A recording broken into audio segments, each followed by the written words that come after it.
আজ ভোররাত থাকতে থাকতেই ঘুম থেকে উঠে পড়েছি। এখন বাজে ঠিক 4:30। কেন এত তাড়াতাড়ি উঠে পড়লাম, চলো তার পুরো ব্লগটাই তোমাদের সাথে শেয়ার করি।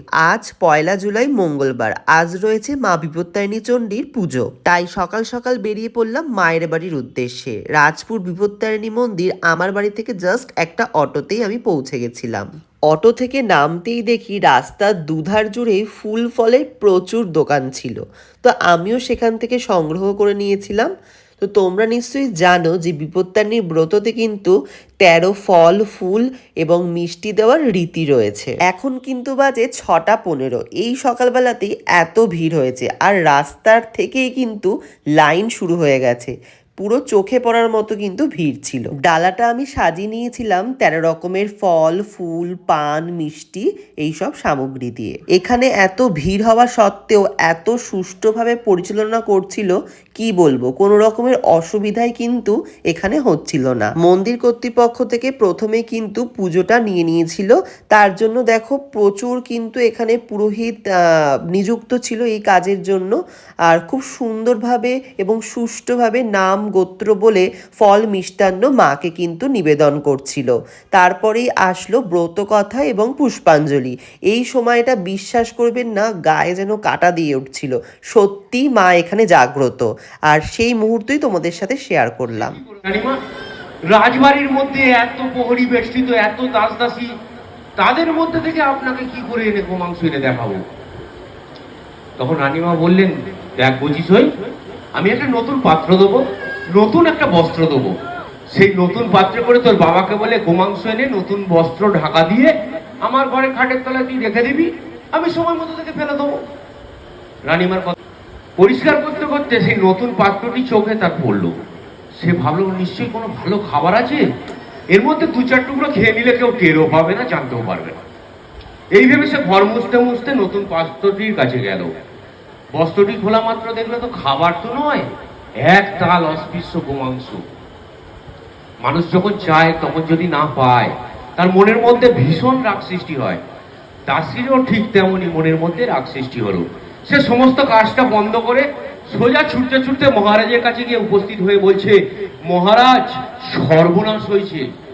কে নাকি রাজবাড়ির অকল্যাণ করার জন্য আবার রানীমার ঘরের খাটের তলায় একতাল অস্পৃশ্য গোমাংস রেখে গেছে। রাজামশাই দাসীটিকে বললেন যে, দাসী তুমি সত্যিই দেখেছো না একতাল অস্পৃশ্য গোমাংস? তখন দাসী বলছে, রাজামশাই, আমরা তো দাসীবাসী মানুষ, আমরা মাঠে ঘাটে ভাগারে ঘুরে বেড়াই, গোমাংস চিনতে আমাদের কোনোদিন ভুল হবে না। রাজামশাই দাসীর কথা শুনে ভীষণ রেগে গেলেন। বললেন, আমার রাজবাড়ির মধ্যে এত প্রহরী বেষ্টিত করে রাখা সত্ত্বেও, এত দাস দাসী করে রাখা সত্ত্বেও যেই কাজ করেছে কারোর নজরে পড়লো না। প্রহরী, সন্ধান নাও, যেই কাজ করেছে তার শিরচ্ছেদ করা হবে। রাজামশাইয়ের কথা শুনে রানীমা কিনা এই বলে রানীমা গলায় গলবস্ত্র দিয়ে নত জানু হয়ে মা মহাশক্তির উদ্দেশ্যে বলতে লাগলেন, মা বিপদ তারিণী চণ্ডী, তারিণী তারো মরে, বিপদে পড়িয়া আসিবে, ডাকি মা তোমারে, কি কব তোমারে উক্তি ও মা হর ছায়া, বিপদে পড়িয়া আসিবে, রাখো মহামায়া, মা বিপদ তারিণী তুমি মা শিব, করিব তোমার মতো যত কাল জীব। এই বলে রানীমা হাউ হাউ করে কাঁদতে লাগলেন। তখন মা মহামায়া দৈববাণী হলো। রানীমাকে বলতে লাগলেন, মহামায়া রানী, তোর ডাকে আমি প্রসন্ন হয়েছি। যে বিপদে পড়ে আমাকে মা মহামায়া হিসেবে বিপদতারিণী চণ্ডী রূপে বারবার আমার নাম স্মরণ করে, সে আমার ভক্ত হয়ে যায়। তাই আমার আর এক নাম ভক্তাদিনী।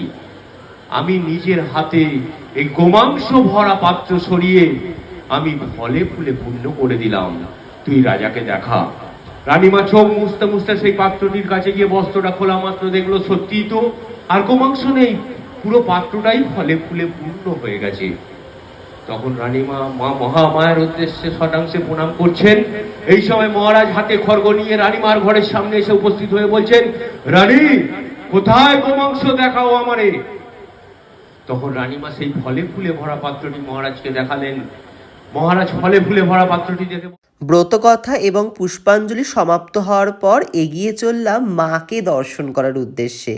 মাকে দেখার জন্য তো ভীষণ উদ্গ্রীব হয়েছিলাম। মায়ের মন্দিরের নিচে কিন্তু আরও দেবদেবীর মন্দির কিন্তু এখানে রয়েছে, সেটাই তোমাদের সাথে শেয়ার করে দিলাম। চলো এবার তোমাদের মায়ের দর্শন কিন্তু করাবো। মা এখানে খুবই জাগ্রত। জয় মা বিপত্তারিণী চণ্ডীর জয়। মা তুমি সবার মঙ্গল করো, সবার বিপদ নাশ করো। চলো মায়ের রূপ তোমরা দর্শন করো।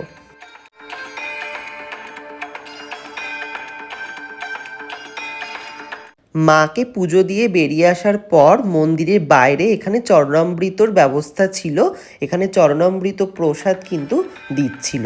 তো আজকের দিনটা কিন্তু খুব ভালোভাবে কাটালাম এবং ভীষণ একটা পজিটিভ ভাইবস নিয়ে বাড়ি ফিরলাম। কারা কারা আজকে মায়ের বাড়িতে গেছিলে অবশ্যই কমেন্ট করে জানিও। আজকের মতো ভিডিও এটুকুই, টাটা।